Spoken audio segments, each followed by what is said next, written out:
Baik, aku hadir karena kasih, aku datang karena sayang. Selamat datang semuanya. Selamat pagi untuk kita semua. Salam damai sejahtera. Baik, yang terhormat Bapak Ibu Guru yang sudah hadir di tempat ini, yang saya kasihi siswa-siswi, dan yang saya cintai Bapak Maximilianus Galawanto sebagai calon guru penggerak angkatan 10. Baik Bapak Ibu Guru dan siswa-siswi, pada hari ini kita mendengarkan pengimbasan, pemahaman dan penerapan budaya positif oleh calon guru penggerak kita. Budaya positif harus ada dalam setiap lembaga pendidikan. Untuk itu, sebelum memasuki pemahaman materi oleh Bapak Maximilianus Galawanto, saya meminta Ibu Tiani untuk membawakan kita dalam doa.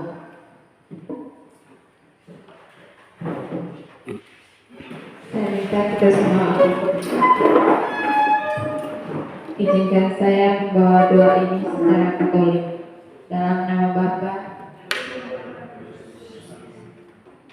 Ya Allah Bapa dalam surga, puji dan syukur kami haturkan kehadirat-Mu, karena pada pagi yang cerah ini kami semua dapat berkumpul di SMA Negeri 6 Kota Komba dalam keadaan sehat walafiat.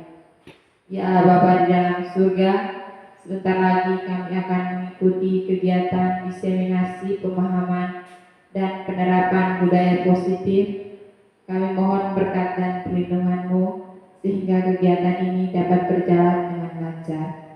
Nama-Mu kami puji kini dan sepanjang segala masa. Dalam nama Bapa.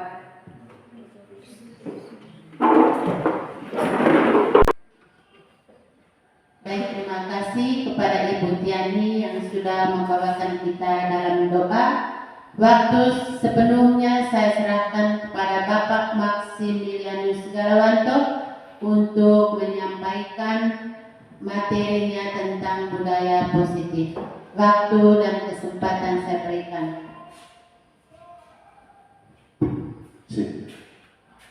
Baik, terima kasih kepada MC Ibu Min yang sudah memimpin kegiatan ini, dan tentu yang berikutnya juga ucapan terima kasih kepada seluruh peserta kegiatan yang terdiri dari Bapak Ibu Guru dan juga para siswa yang didominasi oleh kelas 2 P4. Tentang kegiatan hari ini sebenarnya di kelas P4, karena di sana saya banyak les bahasa Inggris. Sebenarnya praktek yang tentang salah satu praktek dari topik hari ini sudah pernah kita buat tentang keyakinan kelas. Tapi saya menyadari bahwa apa yang kita buat waktu itu belum sempurna, karena salah satu prinsip dari disiplin positif atau budaya positif itu adalah kegiatan yang berlanjut. Jadi tidak menetap untuk hari ini. Sekali lagi saya merasa senang teman-teman dan juga siswa-siswi bisa berkolaborasi dalam kegiatan ini. Tentu kegiatan ini sangat penting, karena meskipun hanya kegiatan kami sebagai calon guru penggerak, tetapi paling tidak bahwa kegiatan ini lebih bermanfaat, lebih berdampak ketika semua kita bekerja sama, baik murid maupun guru. Dan pada kegiatan pendampingan kami, kegiatan lokakarya di Porong pada hari Sabtu yang lalu itu ditekankan bahwa harus ada kerjasama antara guru dengan wali kelas, karena macam saya tidak menjadi wali kelas. Tentu tidak mungkin saya membuat kesepakatan tersendiri lagi. Sehingga ke depan kita ini harus sama-sama semua wali kelas itu membuat kesepakatan masing-masing, sehingga siapapun guru yang masuk di situ akan berpatokan pada keyakinan kelas yang dibuat. Seperti itu, sehingga tidak masing-masing. Baik, sesuai dengan apa yang kita bisa lihat di slide sekarang, bahwa kegiatan ini adalah kegiatan diseminasi pemahaman dan penerapan budaya positif. Ya. Kegiatan ini bentuk sharing atau pengimbasan dari apa yang sudah kami pelajari di kegiatan program pendidikan guru penggerak ini, sekaligus juga mungkin bagi Bapak Ibu guru ada yang sudah pernah mempelajarinya di PMN. Setidaknya kegiatan ini mau mengingatkan kembali dan mengoptimalkan apa yang kita sudah miliki. Baik, selanjutnya adapun tujuan dari kegiatan ini, yang pertama itu setiap kita mampu memahami konsep-konsep inti budaya positif. Yang kedua, peserta mampu merancang dan mempraktekkan disiplin positif sebagai bagian dari membangun budaya positif sekolah. Dan yang ketiga, peserta mampu membudayakan disiplin positif untuk menghadirkan budaya positif di sekolah. Lanjut, Bu. Baik, selanjutnya tentu pasti kita bertanya, apa itu budaya positif? Jadi berdasarkan apa yang saya susun, bahwa budaya positif itu adalah nilai-nilai positif yang disepakati dan dipraktekkan oleh seluruh warga sekolah, termasuk guru, siswa, staf, dan orang tua. Ya, jadi ini mungkin hal baru yang kita buat, ya, karena selama ini kita mempraktekkan peraturan. Biasanya peraturan datang dari guru saja, jadi siswa tinggal ikut. Ya, tapi ini nanti kita coba berkolaborasi. Jadi apa maunya kamu, apa maunya guru dan orang tua itu disatukan, sehingga membentuk budaya positif itu. Dan mengapa harus budaya positif? Karena budaya positif itu bisa menghadirkan kondisi lingkungan belajar yang aman dan nyaman, menyenangkan, ramah, dan anti perundungan, sehingga visi sekolah yang dicanangkan dapat terwujud. Tentu lingkungan belajar yang seperti ini, kondisi ideal seperti ini adalah sesuatu yang kita harapkan. Baik, di sini ada beberapa poin yang perlu diingatkan kembali, bahwa selama ini ada beberapa ilusi kita, ya, bagaimana kita membayangkan tentang disiplin ini. Yang pertama itu bahwa ilusi guru mengontrol murid. Jadi selama ini kan kami guru harus mengontrol kamu. Ya. Lalu yang berikut, ilusi bahwa kritik dan membuat orang merasa bersalah dapat menguatkan karakter. Ya. Jadi itu yang kedua. Yang ketiga, ilusi bahwa semua penguatan positif, efektif dan bermanfaat. Lalu yang terakhir, ilusi bahwa orang dewasa memiliki hak untuk memaksa. Jadi sebetulnya poin-poin ini hanya baru sebatas ilusi, apa yang kita bayar. Ya. Tentu kenyataannya pasti berbeda. Ya. Makanya ada di slide yang berikutnya, ya, inilah kenyataannya, ya, bahwa apa yang kita praktekkan selama ini, termasuk saya juga setelah mengikuti kegiatan ini berefleksi bahwa itu tadi, bahwa kadang lebih banyak dari kami sebagai gurunya daripada kamu sebagai siswa. Dan di situ ada proses pemahaman yang lama, stimulus dan respon. Sedangkan kalau tentang teori kontrol dan pilihan, ini dia punya beberapa penegasan, ya, bahwa dalam teori pilihan kita berusaha memahami pandangan orang lain tentang dunia. Jadi kenapa setengah mati? Mungkin beda cara pandang, ya, sehingga dalam hal ini kita berusaha untuk saling memahami. Yang kedua, semua perilaku memiliki tujuan. bukan hanya murid, kami juga pasti setiap apa yang kita lakukan pasti punya tujuan. Lalu hanya Anda yang bisa mengontrol diri Anda. Disinilah ada kaitan dengan bahwa kadang kenapa kamu tidak mau ikut itu karena kamu tidak mau dikontrol oleh orang lain. Lalu kolaborasi dan konsensus menciptakan pilihan-pilihan baru. Jadi disinilah bentuk kolaborasi tadi, karena melibatkan semua pihak. Lalu yang terakhir, model berpikir menang-menang. Jadi dalam hal ini tidak ada yang dirugikan, baik guru maupun siswa, sama-sama mendorong terciptanya budaya positif. Baik, silakan.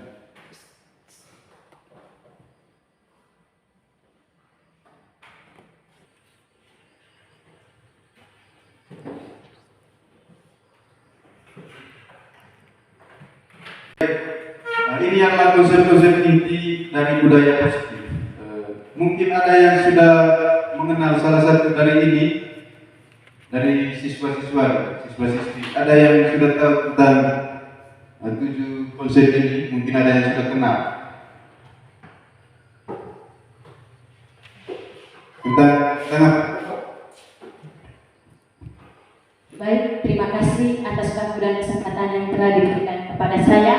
Baik, saya Maria Nirma Almon, biasa disapa Nirma. Saya berasal dari kelas B4. Di sini saya sudah mengenal tentang 5 posisi kontrol guru. Menurut pengalaman yang sudah saya lewati di sini, bukan mau kritik guru atau kritik kepada sekolah, tapi di sini saya menambahkan dari posisi kontrol guru. Dalam hal ini saya sudah belajar tentang bagaimana posisi guru dalam mengontrol para siswa dan siswi. Di sini memang saya menjelaskan memang perilaku itu tergantung dari karakternya masing-masing siswa dan siswi. Jadi di sini saya menjelaskan tentang kesalahannya siswa dan siswi. Di sini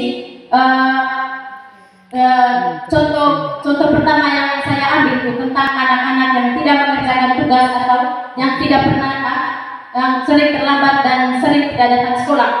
Di sini dalam hal ini berarti tidak harus konsekuensinya harus kena pukul atau langsung dicubit. Itu juga ada gangguan pada mental anak-anak. Di sini bukan mau paksa sekolah atau tutup sekolah untuk mengadakan proses yang disebut proses ramah anak.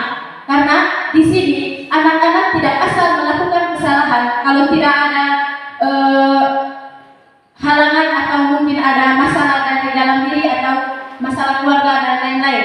Di sini misalnya anak-anak tidak datang sekolah, keesokan harinya ada datang dan langsung dipukul. Sebenarnya di sini tidak langsung dipukul, tetapi harus melewati beberapa proses. Misalnya alfa 1 kali berurusan dengan ketua kelas, alfa 2 kali, 2-3 kali berurusan dengan wali kelas, 4-5 kali berurusan dengan kesiswaan, 6-7 kali bimbingan konseling dengan kepala sekolah. Melalui proses-proses itu seharusnya itu harus ditetapkan dan harus dituntut dari sekolah. Karena pukul itu bukan mau kritik, itu bukan hal yang wajar karena itu mengganggu pada mentalnya anak-anak. Harus melalui berapa proses, yaitu proses bimbingan. Terima kasih.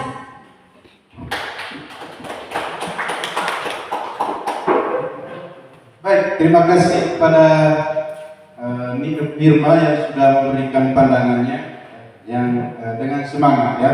1, 2, 3, 4, 5, 7, 8. Saya mau penasaran 9, 10, 11, 12 ya. Tapi ternyata kamu punya gambaran tentang itu dan itu yang kita mau mulai ya. Jadi tidak juga bahwa sekali jadi ya, tidak, tapi kita coba merubah cara kita bersama ya. Baik, ada 5 tadi.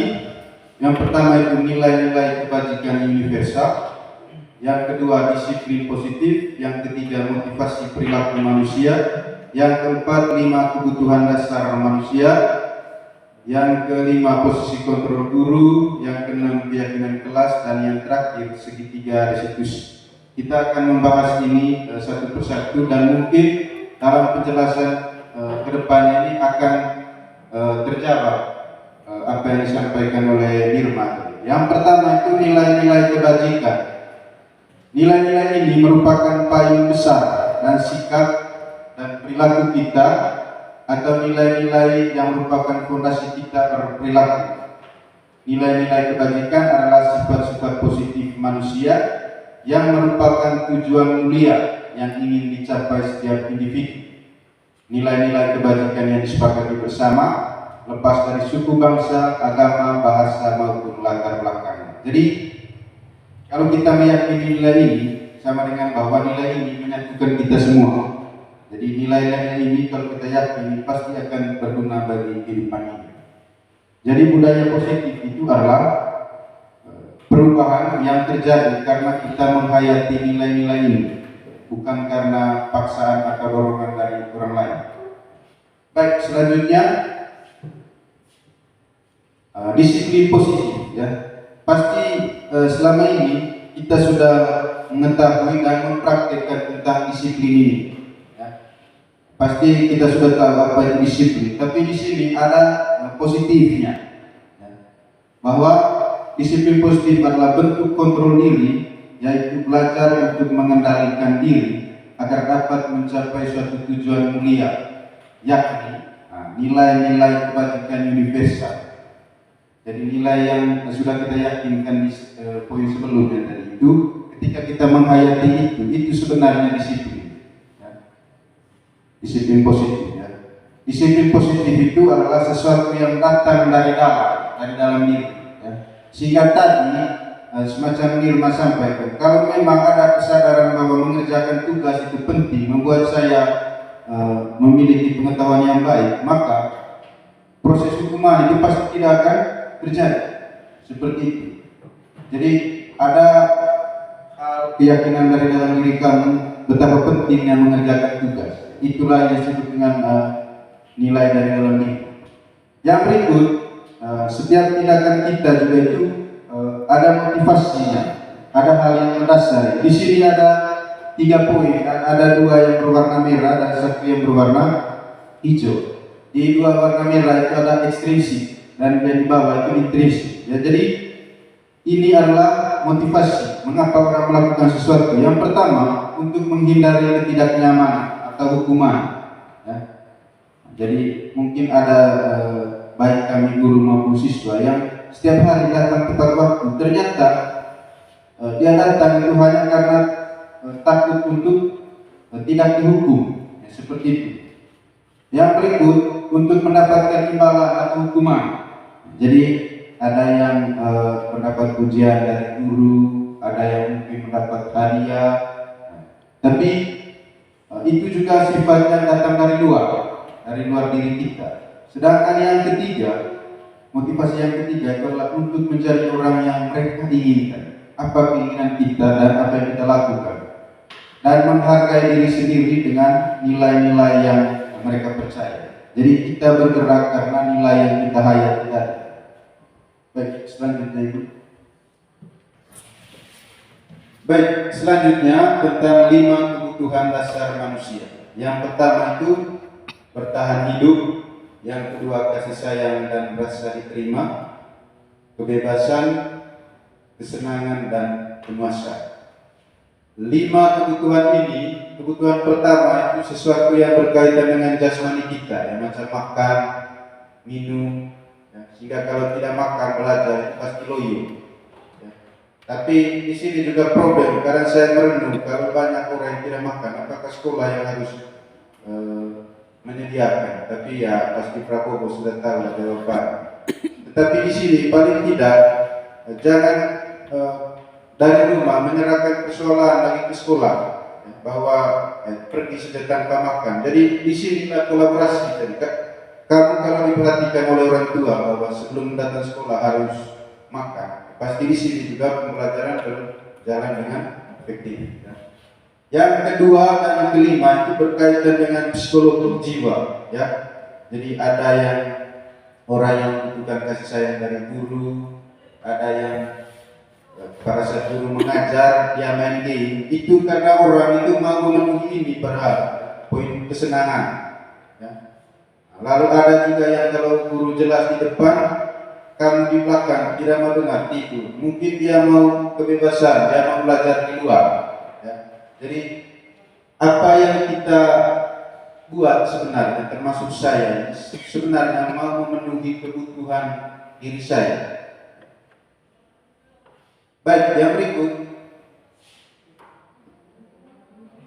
Nah, di sini tadi posisi kontrol guru yang pernah disinggung oleh Irma tadi, ada 5 juga posisinya. Yang pertama tadi itu penghukum. Saya juga pernah melakukan itu, dan kadang juga setelah kejadian baru merenung, tidak bagus. Jadi, cuman ya kita coba memulai untuk tidak seperti itu. Yang kedua, pembuat rasa bersalah. Pembuat rasa bersalah ini nada suaranya lembut, namun di pihak muridnya ada sesuatu yang tidak baik, ya, di mana murid itu akan menilai buruk tentang dirinya karena dia membuat orang lain tidak nyaman, ya, seperti itu. Baru kali ini bisa mengambil, ya, dia mungkin tertarik dengan poin nomor 2. Pasti dia dari nomor 2 sampai 5 sudah. Yang ketiga, posisi teman, ya. Jadi di sini teman itu guru tidak menyakiti murid, dia menggunakan cara persuasif, tapi tetap juga ada kendala sedikit bahwa murid bisa tebang pilih terhadap guru, dan itu ada di sini, ada di Semangat ini, di mana kalau satu orang yang perintah maka dia dari sini sudah semua datang dari sana. Tapi kalau orang tertentu misalnya saya harus ke sana lagi baru ke sini dong. Jadi di sini posisi teman ini. Jadi ada masalah buat guru lagi karena kamu pilih kasih mau ikut yang mana.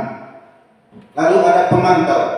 Nah di sini yang paling dominan kita buat selama ini adalah pemantau. Ya, misalnya saya pikir, oh kau datang jam berapa ini? Oh jam 8. Kalau begitu kau harus buat ini yang berdasarkan apa yang kita sudah sepakat. Ya, jadi dia bersandar pada peraturan dan setiap pelanggaran itu ada konsekuensi. Ya, guru tidak perlu tapi dia hanya mencatat saja setiap perilaku kita dan membandingkan dengan konsekuensi yang harus kita jalani. Dan yang terakhir ini yang ada catatan di bawahnya. Ini adalah posisi ideal seorang guru. Nah, posisi idealnya di sini adalah guru dan murid bekerja sama dalam mengatasi persoalan siswa. Siswa ikut bertanggung jawab dalam upaya memperbaiki kesalahan yang ada. Ketika guru mempraktikkan ini, maka dia berlaku sebagai manajer. Tentu bagi seorang guru ini sangat berat, ya. Tidak bisa dia langsung ke manajer, ya, karena butuh tangga, butuh proses. Oleh karena itu yang memang yang paling ideal itu ya setidaknya dia belajar pertama itu menjadi teman, yang kedua menjadi pemantau, dan kalau itu sudah dia bisa ke posisi yang terakhir itu menjadi manajer, ya. Ternyata di sekolah juga ada manajer, bukan hanya di koperasi dan di sepak bola, ya. Hanya di sini kalau manajer tidak tentang uang dan tagihan, tidak. Baik, selanjutnya tentang keyakinan kelas, ya. Coba kamu baca dulu teman-teman yang di P4 ini, coba kamu baca apakah yang pernah kita buat sudah sesuai dengan poin-poin ini atau tidak.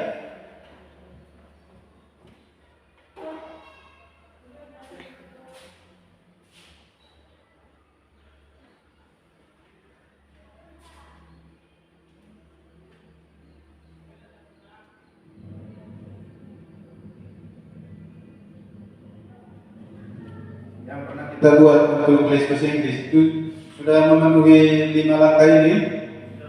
Sudah? Sudah ya?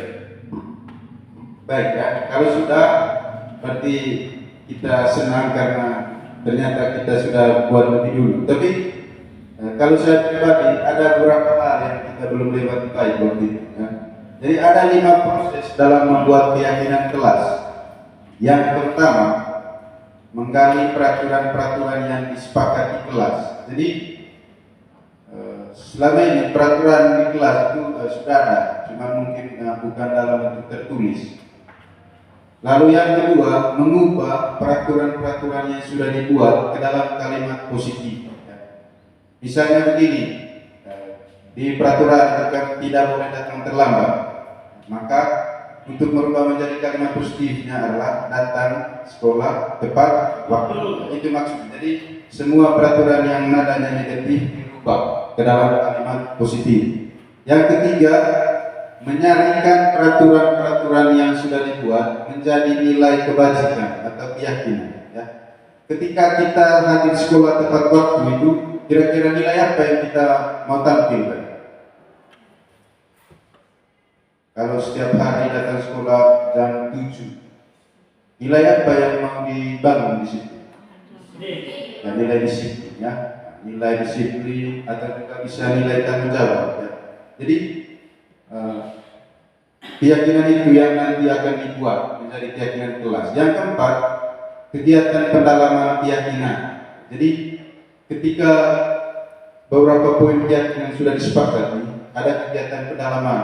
Jadi menganalisa kegiatan yang dimaksudkan oleh disiplin tadi itu seperti apa dan tidak seperti apa. Misalnya kegiatan nilai keyakinan disiplin tadi tindakannya seperti hadir sekolah tepat waktu dan pulang tepat waktu, tidak seperti pulang seenaknya, misalnya seperti itu.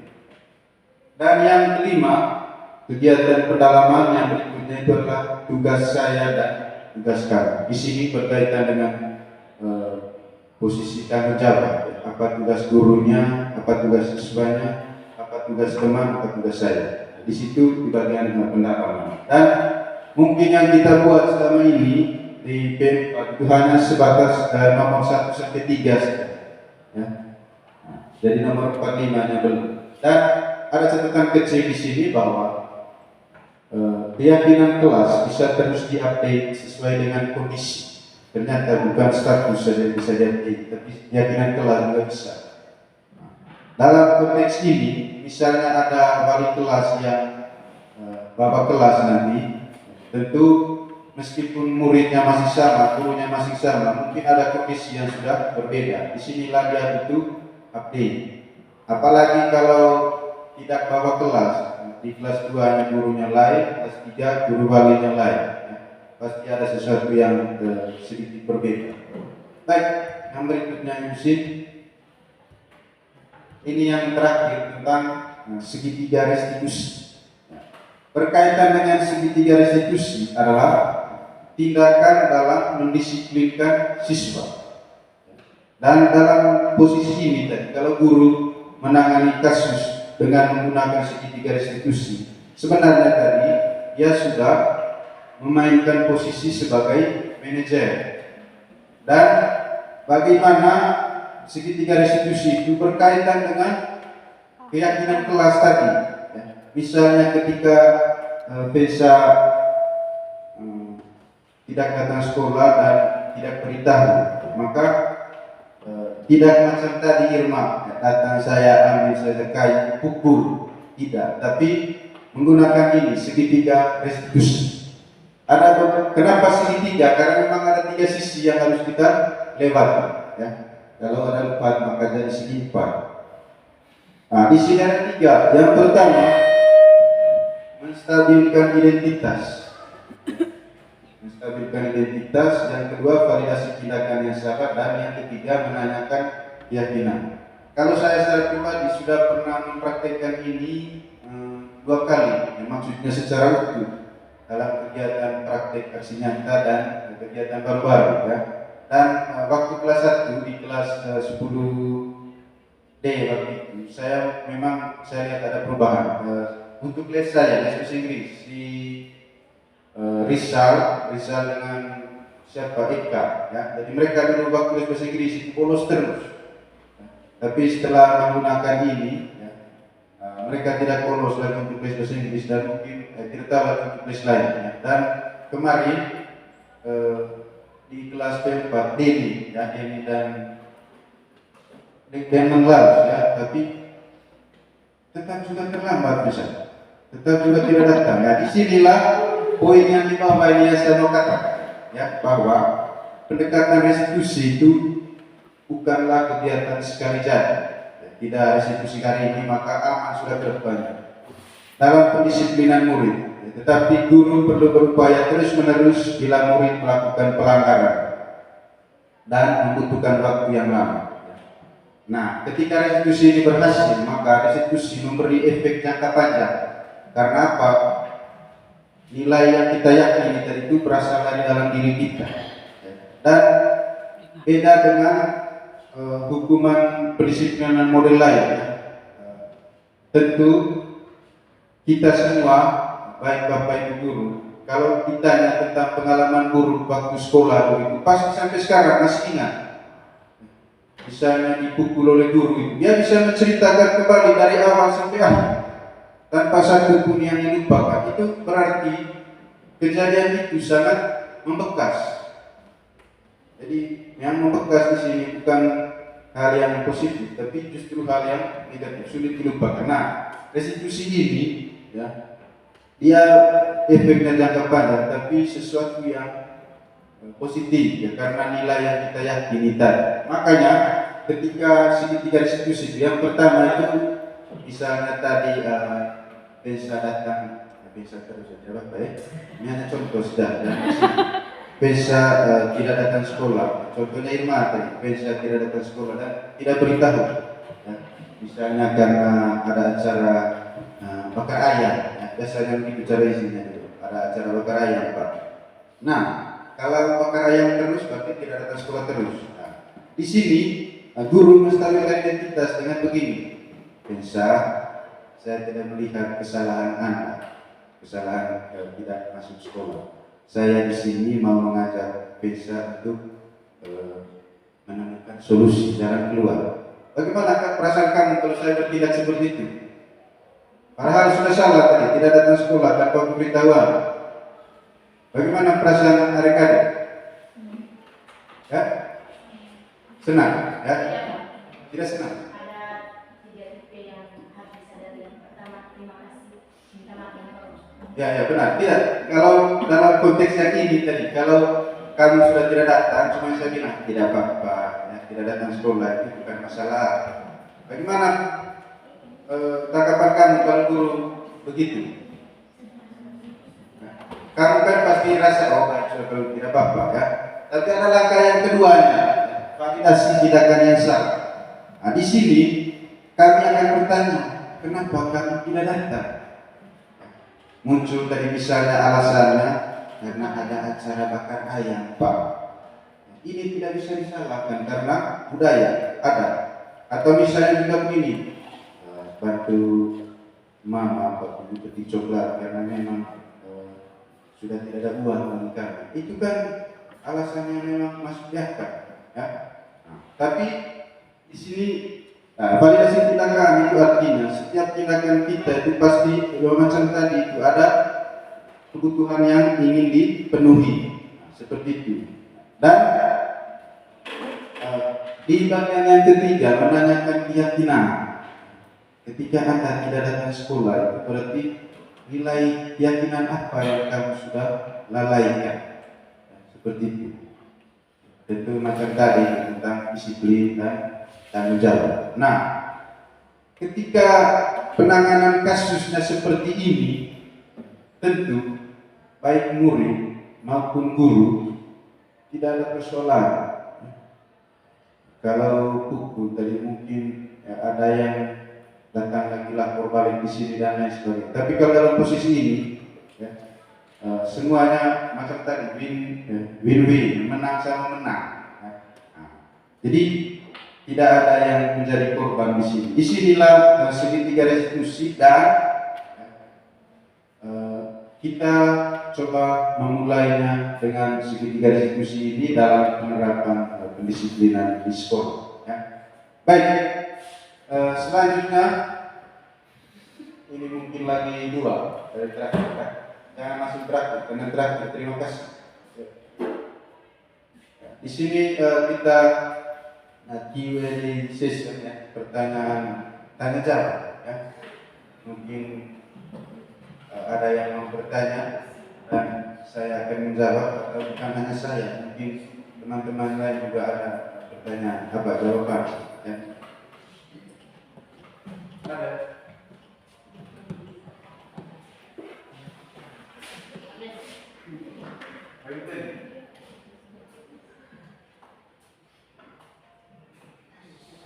Sebelum Ibu Tian, mungkin ada yang dari siswa, karena Ibu Guru sudah pasti.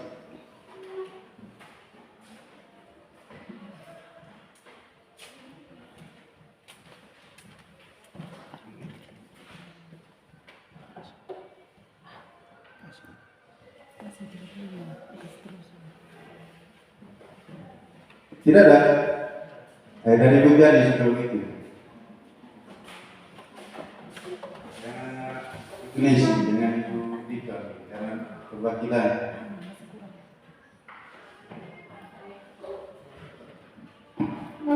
Baik, terima kasih untuk waktu dan kesempatan yang diberikan kepada saya. Di sini saya mau bertanya tentang keyakinan kelas. Kebetulan saya juga sebagai wali kelas 11 pembinaan dan 1. Kemudian di kelas kami dari awal masuk sudah dibuat keyakinan kelas. Tetapi dengan adanya keyakinan kelas itu, siswa-siswi di kelas 11 pembinaan 1 menaati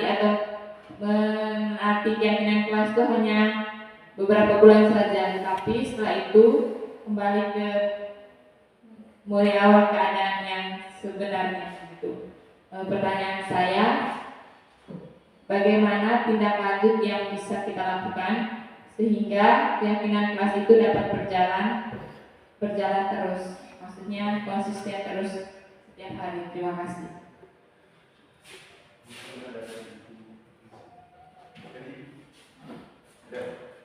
Baik, sebentar ada satu pertanyaan dan ini tentu pertanyaan yang bagus karena berangkat dari pengalaman sebagai wali kelas. Kalau saya tidak wali kelas, jadi tentu di sini beban kita berbeda-beda. Ini versi saya selaku narasumber di sini, kalau memang tidak berkenan nanti bisa ditanyakan kepada orang lain atau di sumber lain. Tapi pada prinsipnya bahwa memang keyakinan kelas ini harus direview terus. Ketika kita menyadari bahwa sudah ada yang tidak seperti yang kita inginkan, maka diingatkan kembali. Karena pada dasarnya nilai itu tidak berubah.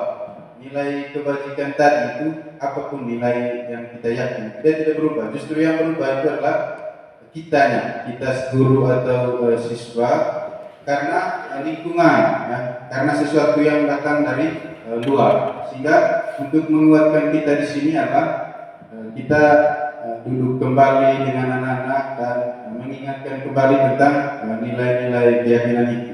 Dan mungkin tadi bisa juga poin update ya, bahwa mungkin ada yang perlu disesuaikan lagi. Dan saya juga menyadari bahwa Ibu Tiani tidak bisa berjalan sendiri di sini sebagai berkelas. Sehingga mungkin itu yang menjadi PR kita ke depannya, bukan hanya itu, tapi maksudnya bagaimana ke depannya SMA 6 ini sebelum kegiatan awal tahun itu harus setiap semua komunitas di sini membicarakan tentang keyakinan kelas ini, sehingga kedepannya tanggung jawab ini bukan hanya ada di pundak para wali kelas, tapi semua guru, semua komunitas SMA Negeri 6 Kota Kombaini. Memang disiplin positif ini bukan perkara mudah, ini sangat sulit dengan berbagai karakter masing-masing, termasuk dengan budaya kita orang Manggarai sendiri, kita orang Flores PTT. Jadi itu jawaban dari saya, kiranya berkenan di Ibu hatinya Ibu Tian. Lalu mungkin ada lagi malah ya. Jadi Irma ini perwakilan, bisa jadi anggota dia banyak ke depan.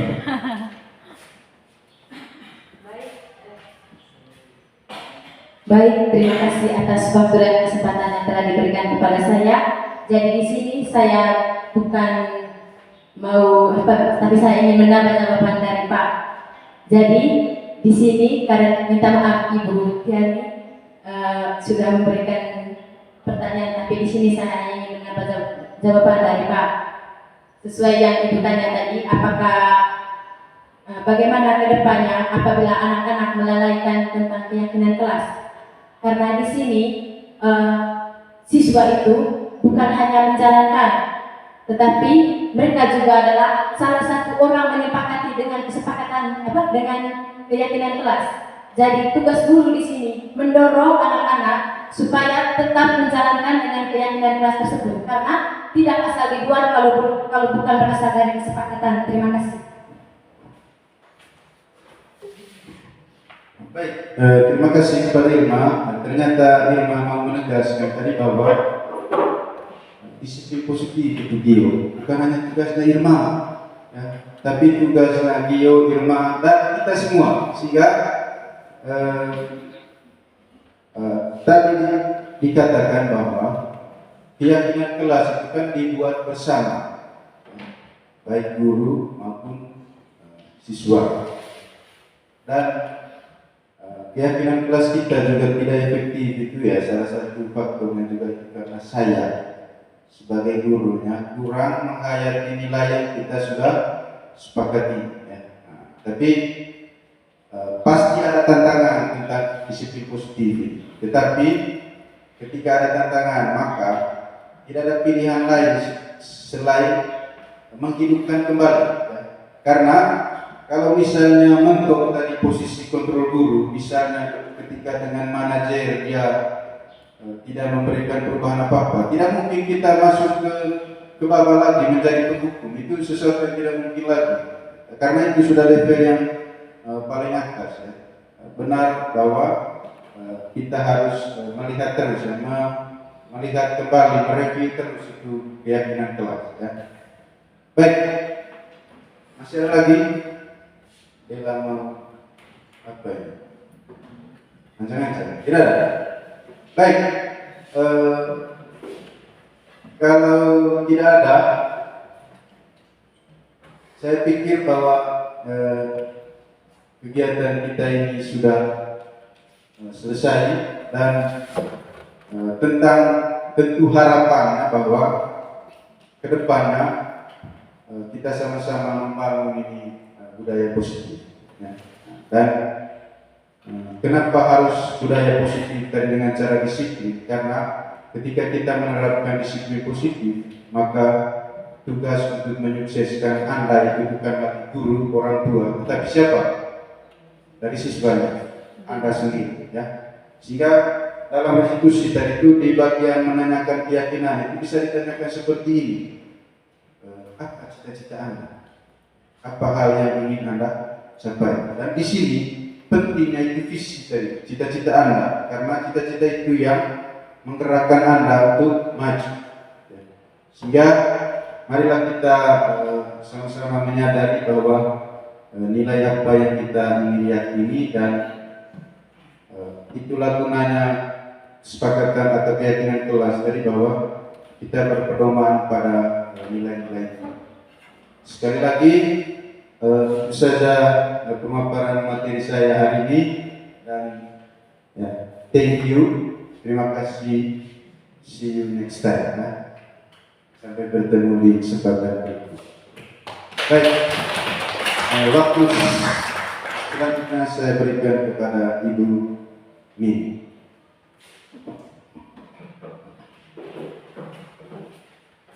Baik, terima kasih kepada Pak Mix yang sudah memaparkan materinya tentang budaya positif. Di sini tugas kita sebagai guru dan murid bagaimana kita mengaplikasikannya, peran kita sebagai guru dan sebagai siswa, kita jalaninya apa itu budaya positif, dan dalam pelaksanaan seharian kita yang seperti apa, kita bersama-sama bekerja sama untuk memajukan sekolah kita ini. Baik, sekali lagi tepuk tangan kepada Pak Mix. Untuk itu Bapak Ibu, Dan adik-adik sekalian, sebelum menutupi kegiatan kita pada hari ini, sekali lagi saya minta Ibu Tiani membawakan kita dalam doa penutup. Pada Ibu, waktu saya berikan.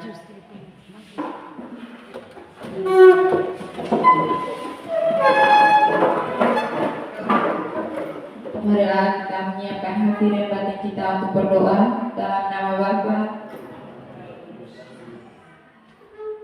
Ya Bapa di dalam surga, terima kasih untuk berkat dan penyertaan-Mu sehingga kegiatan kami hari ini berjalan dengan lancar.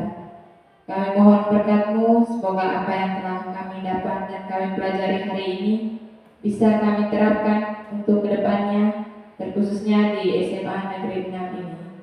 Nama-Mu kami puji, kini dan sepanjang segala masa. Dalam nama